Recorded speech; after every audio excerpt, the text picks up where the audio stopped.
je me dis que je peux passer 1 pour 1000 ou 1% de mon temps à faire une vidéo sur autre chose que l'islam, étant donné que j'ai là. Je sais pas si c'est une chance ou une malchance d'être le plus compétent en sciences de tout Twitter. Le thème que je vais traiter, malgré tout, c'est pas un truc spécialement scientifique, hein. Enfin, justement, avant d'appuyer sur le bouton démarrage, je me demandais au fond si finalement, quand on est scientifique professionnel, on est plus habilité à en parler. Bon, alors, je pense que oui, mais pas dans le sens qu'on croit. Et j'ai expliqué ça en détail. En fait, il y a 120 ans environ, un peu plus, il y a eu 2 révolutions en physique qui ont généré une révolution paradigmatique en sciences. Okay, c'est le paradigme quantique. Enfin, c'est la découverte dans la douleur, et pas par une seule personne, mais par plein de gens, contre leur gré, de ce qu'on appelle aujourd'hui la mécanique quantique ou la théorie quantique, a révolutionné beaucoup plus en amont que la relativité d'Einstein la façon d'appréhender le réel. Et peu de gens savent que dans le paradigme quantique, si vous l'admettez, mais a priori on ne peut pas faire tellement autrement, en tout cas on peut démontrer que si une théorie vient remplacer la théorie quantique, elle sera pire, enfin pire au sens encore plus incroyable, encore plus je sais pas comment expliquer, inconcevable. Donc ça on en est sûr, hein. On est sûr que ce sera soit le paradigme quantique, soit une version améliorée encore plus dingue. Dès lors qu'on a découvert ce paradigme, la question des questions religieuses comme extraterrestres sont devenues, en fait, le grand public, ça il peut pas le savoir, totalement débiles, voilà, enfin, ou totalement terre à terre. Alors, le paradigme quantique ne décrit pas le monde ou le réel de façon qu'une visite extraterrestre ou la venue de prophètes envoyés par Dieu soit autre chose que des anecdotes. Alors je sais, ça peut paraître étonnant, voilà, mais on doit faire avec. C'est en amont du raisonnement scientifique, on a été obligé d'avoir cette révolution. Alors on vit avec, puisqu'on n'a pas accès à l'underground quantique, c'est-à-dire au secret de la nature, au secret du monde, au secret de Dieu, si vous voulez. On vit avec, mais on est obligé de faire des calculs statistiques avec des probabilités très spéciales qui ne sont pas des nombres réels, hein, qui sont des nombres complexes, et avec tout un tas d'interférences destructives. Enfin bref, c'est un truc de dingue. Ce qui fait que, contrairement à ce que les gens croient, et ça s'entend, ça se voit quand ils parlent, cette révolution quantique des esprits scientifiques n'est pas encore passée, pas seulement dans le grand public, le grand public n'est pas au courant, mais même chez la plupart des scientifiques professionnels du quotidien. Ils n'ont pas encore fait leur révolution quantique intérieure. Et du coup, c'est très bizarre, finalement, qu'il y ait ce décalage entre les spécialistes de physique fondamentale, hein, théorique, on va dire, ceux qui ont compris, ceux qui savent de quoi je parle, le physicien pratique qu'on a fait pendant ses études, qui a fait une grande école d'ingénieur, mais qui n'est pas allé tellement plus loin, puis qui a mis les mains dans le cambouis une fois ses études terminées, l'ingénieur basique, et carrément le grand public qui n'était pas bon en maths à l'école. Voilà, il y a cette fracture très très étonnante, et le monde scientifique, il s'en fout, enfin, de toute façon, il ne sait pas quoi faire, hein. Il peut rien faire. Alors on va vous parler de trous noirs, d'espace-temps, comme ça, avec des images de l'ancien paradigme où il y avait une réalité. Donc c'est un peu bizarre, voilà. La situation elle est un peu bizarre, et en plus elle prête, les scientifiques sont paralysés parce qu'ils savent que s'ils vont un peu trop loin dans l'explication de ce qu'est ce mystère quantique, ils vont donner prise à des délires, mais je vous dis pas, messieurs, dames, hein. Enfin, déjà on le voit sans qu'ils aient rien dit. Vous avez déjà des soi-disant cabinets médicaux de vibration quantique pour se soigner le dos, ou l'âme. Je vous dis pas si en plus les scientifiques laissaient lâcher un peu du lest, le délire que ça donnerait. Donc en gros, que dit la théorie quantique? Elle dit qu'on n'existe pas, ok. Donc voilà, déjà il faut s'y faire, hein. Ça dit que il n'est pas possible de fabriquer, en fait ça dit qu'il n'y a pas une réalité unique, il y en a une infinité, mais qui sont bien réelles, qui sont bien matérielles, réelles, hein. Je suis pas en train de raconter du paranormal, là, c'est du, voilà. mais qu'en plus elles sont interconnectées de telle manière que si on essaye de regarder globalement cette multiréalité, ce multivers, ça va encore être soumis au paradigme quantique, et donc ça va être encore une fausse image, il va falloir encore l'agrandir jusqu'à l'impossible. Voilà.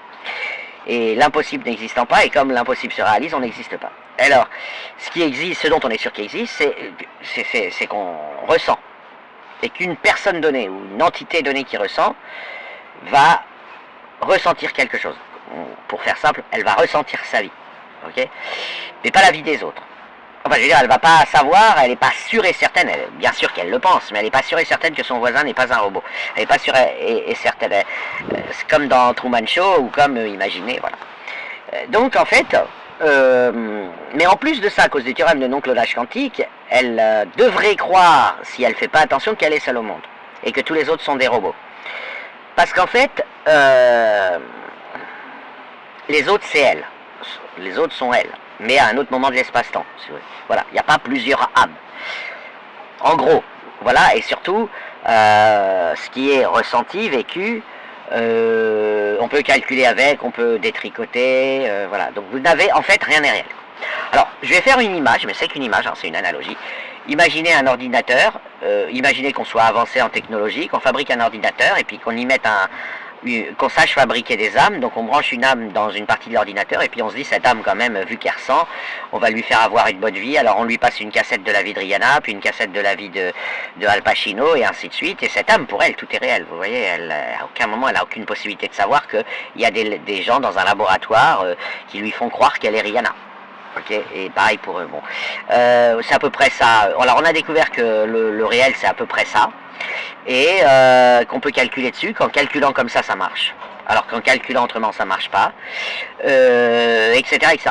Donc pour les gens qui ont aimé les films Matrix, la réalité scientifique, elle est encore plus, ça va encore beaucoup plus loin, parce que dans Matrix, vous pouvez sortir de la matrice, et quand vous sortez de la matrice et que vous vous réveillez, vous êtes dans un monde avec 2 bras, 2 jambes, je sais plus comment ça s'appelle, à Sion, avec le petit groupe de résistants qui a pris le comprimé rouge. Bon en fait, ce qu'ont découvert les scientifiques, c'est qu'on est bien dans une matrice, mais que quand on en sort, c'est pas du tout, il n'y a pas de temps, il n'y a pas d'espace, il n'y a pas, c'est une réalité à laquelle on accède en faisant des calculs quantiques, et puis bon voilà, de toute façon on ne peut pas l'imaginer en tant qu'être humain. Donc quand on sait ça, si vous voulez, une visite d'extraterrestres venant d'une étoile à 3 années-lumière, ça paraît quand même quelque chose d'assez concret, d'assez matériel, d'assez bateau, et ça ne fait pas, vous n'allez pas énormément impressionner un scientifique, voilà, tout simplement. Par ailleurs, pour des raisons statistiques, parce qu'on doit faire des calculs statistiques, faire des statistiques par-dessus les statistiques, c'est-à-dire des moyennes, hein, utiliser la loi du grand nombre. Quand on sait tout ça, on ne s'étonne pas de l'émergence de la vie, il n'y a vraiment pas de raison de s'en étonner, et on ne s'étonne pas qu'elle ait émergé un peu partout dans l'univers. Donc à la base, deuxième raison, de penser qu'il y a des extraterrestres dans l'univers. Mais encore une fois, je vous dis, l'univers, c'est un peu une façon simplifiée de parler, puisqu'il y en a plein, il y en a une infinité des univers, et en plus ils nous traversent sans arrêt.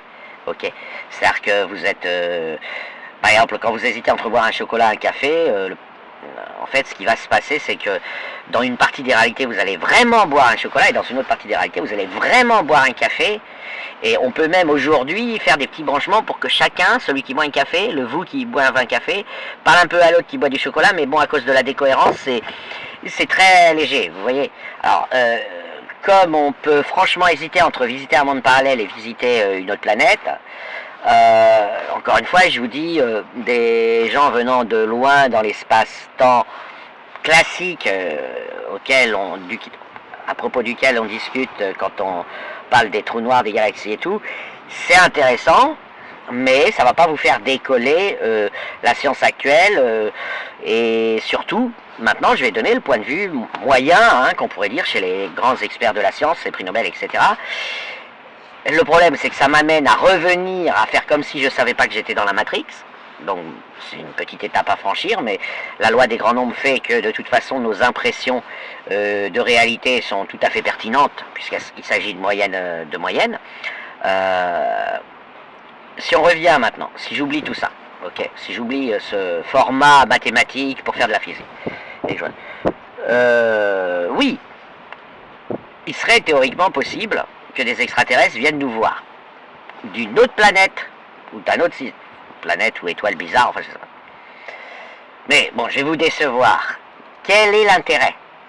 A priori, tel qu'on perçoit la notion d'extraterrestre, ce seraient donc des gens assez modestes, peut-être un peu plus développés que l'humanité, mais sans plus, auraient des meilleurs ordinateurs, des meilleurs vaisseaux, etc.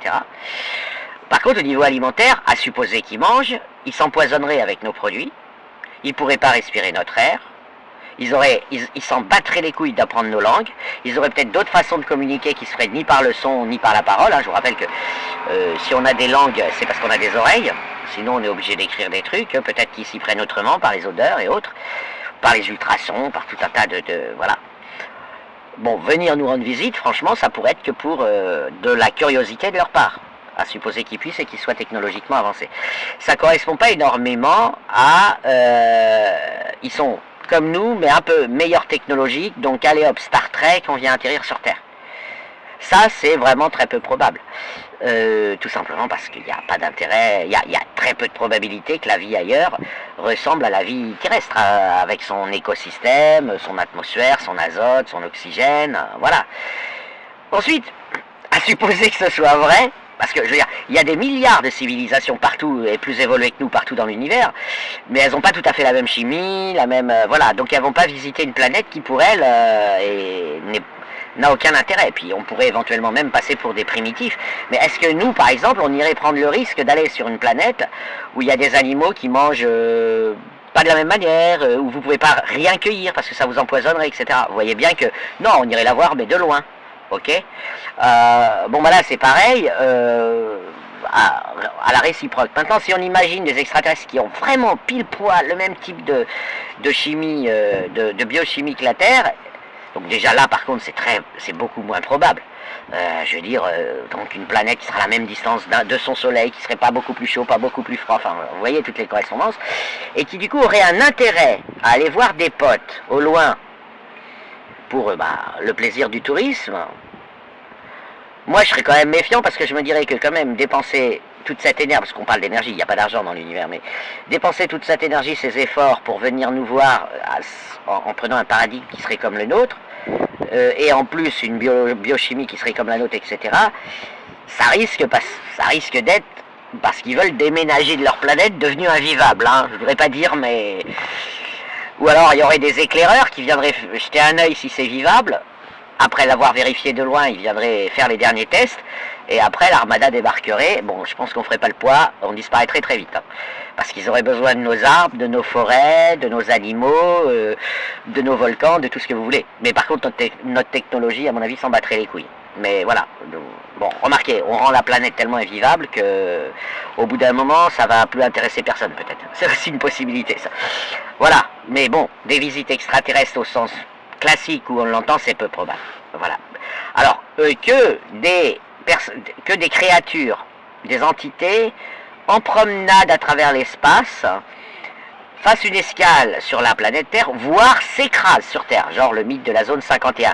On venait pas vous voir, mais merde, on a donné un coup de volant, et au lieu de traverser le système solaire tout droit, on s'est planté, on a atterri sur Terre. Ça, c'est envisageable. Donc ce serait des touristes, ok?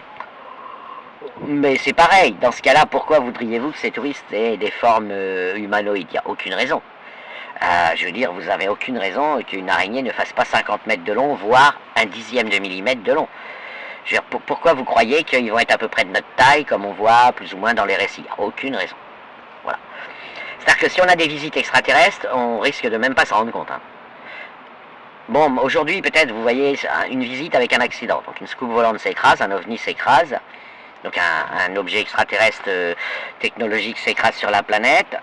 Et puis, ses habitants meurent. À supposer qu'il y ait une mort. Parce qu'encore une fois, la notion de vie et de mort, elle est très très très localisée à la planète Terre. Il n'y a aucune raison qu'ailleurs, il y ait de la mort. Ou de la... C'est pas... voilà, en tout cas, s'il y a de la mort, il est peu probable qu'ils aient eu le temps de se développer et de venir nous voir...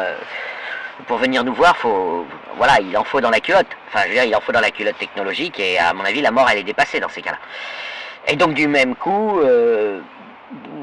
ils vont pas se cracher sur la planète, ils doivent savoir conduire, parce que si vous traversez tout l'espace, c'est pas pour venir vous cracher sur la Terre, à cause d'une erreur de manip. Bon, admettons qu'ils s'écrasent, ce que vous allez retrouver, c'est des trucs incompréhensibles, mais vous n'allez pas identifier ça comme des êtres, comme des entités vivantes, tout simplement. Donc cette idée de pattes de jambes, des humanoïdes, ça c'est une grosse blague, hein. Voilà, c'est très très peu probable. Qu'est-ce qu'il y a comme autre probabilité? Alors par contre, beaucoup plus probable, puisqu'on est dans la matrice, c'est utilisé là dans le, comment dire, dans le scénario, hein, on le voit dans le film, dans la matrice, à un moment donné, il y a un chat, puis il y a un bug dans le programme de la matrice, donc le mec il voit à nouveau le même chat faire exactement les mêmes gestes, mais 1 mètre plus loin, et 2 minutes plus tard. Il dit, ah, il y a un bug dans la matrice et tout, il est au courant, pof, il s'en va, il retourne dans la vie réelle. Eh bien, des bugs dans la matrice qui nous sert de réalité, ça c'est tout à fait, c'est beaucoup plus raisonnable de le penser, et ce qui peut expliquer que parfois vous ayez dans le ciel des vrais, là pour le coup des vrais ovnis. Bah alors je vais peut-être vous inquiéter, vous rassurer, ils viennent pas d'une autre planète, ils viennent d'un bug dans la matrice, vous voyez. C'est-à-dire, et à supposer que les témoignages, et ils existent ces témoignages, et puis voilà, j'ai pu discuter avec des gens, à supposer, il y a des formations d'ailleurs qui coûtent assez cher dans la formation de pilote de ligne, que faire en cas de rencontre avec un ovni? Bon, autant vous dire que quand il y a de la finance pour financer des formations comme ça, c'est qu'ils envisagent qu'il y a une probabilité pas trop faible que ça arrive. Alors faible, mais pas trop faible. Mais ça, on ne sait pas ce que c'est, mais c'est plus probablement des bugs dans la matrice, puisque je vous rappelle que cette réalité est une illusion totalement bidon, et donc ce qu'on pourrait appeler les programmeurs extérieurs, les entités extérieures qui s'occupent de ça, de temps en temps elles font pas gaffe, entre guillemets, parce qu'il n'y a pas forcément de temps dans leur monde ni d'espace, mais c'est une image, elles font pas gaffe, et puis bon bah à un moment donné le ciel se déchire un peu, ou à un endroit de l'espace-temps ils oublient de le reprogrammer, entre guillemets toujours, parce que c'est pas avec des ordinateurs qu'ils œuvrent, et dans ce cas-là vous avez une entité absolument pas possible à cerner avec nos connaissances, ça n'a pas de sens d'ailleurs, qui va se déplacer, faire des ronds, freiner d'un coup, et ça c'est totalement possible. C'est comme quelqu'un qui ferait une erreur quand il programme un jeu en 3D, le programmeur il déconne, et à un moment donné dans ton jeu en 3D, tu vois apparaître en apesanteur une sphère rouge qui devient verte et qui devient un cube. Bon, voilà, ça fait partie, c'est beaucoup plus raisonnable de le penser, mais je dirais que là aussi, si je vais faire un raisonnement statistique, comme ils sont plutôt avares, enfin comme cet extérieur au réel, c'est-à-dire ce qui est un petit peu derrière la matrice, ne le fait pas souvent, on n'a pas trop d'indices que ce soit voulu, entre guillemets, vous voyez. Et ça, de toute façon, c'est inutile d'aller chercher du côté de la zone 51, vous ne l'aurez pas, voilà. Voilà, je pense que c'est le point qu'on peut faire. Alors, moi, j'adore ces histoires. Honnêtement, je kiffe, mais en tant qu'expert en sciences, je le dis, je suis déjà allé sur des traces. On m'a appelé, je suis allé voir, j'ai pris ma voiture parce que j'étais volontaire, bien sûr, hein, parce que j'adore ça. Je vais voir, je vais examiner les traces de soi-disant ovnis qui se seraient posés là. J'ai jamais rien vu. Alors, voilà, j'ai jamais rien vu. J'ai entendu des témoignages. On m'a dit à tel endroit il s'est posé. Voilà, derrière la montagne, là-bas, vas-y voir. J'y suis allé. Oula, j'ai eu un espèce de malaise. J'y suis allé et rien de très probant. Voilà. Ce qui est normal, vous traversez pas l'espace pour venir brûler de l'herbe. Ça, c'est dans les films. Vous voyez, c'est pas du feu qui alimente les vaisseaux spatiaux. Voilà, je sais pas, j'espère avoir fait une petite vidéo pas trop ennuyeuse sur le sujet. Alors le rapport avec la religion, évidemment strictement aucun, hein. Les religions c'est des mafias athées qui utilisent la marque Dieu pour leur business. Donc voilà. Alors, après peut-être pour certains religieux, quand je parle de la matrice, ils vont se dire bah ce qui est derrière la matrice c'est Dieu.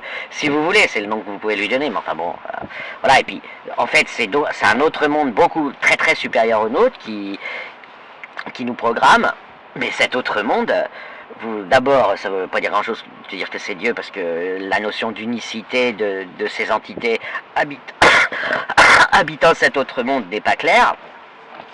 Et puis ces entités, elles ont des chefs potentiels, elles sont elles-mêmes dans la Matrix, en pensant que elles sont dans la réalité, que nous, on est leur Matrix. Vous voyez, c'est le thème du film Inception. Voilà, donc oui, vous pouvez avoir une vague Mais voilà. En tout cas, une chose est sûre, tout le spiritisme, tous les trucs, tout ça, hélas, c'est de la monnaie. C'est concret, c'est des gens qui affabulent, et pour faire payer d'autres gens, ça va pas plus loin.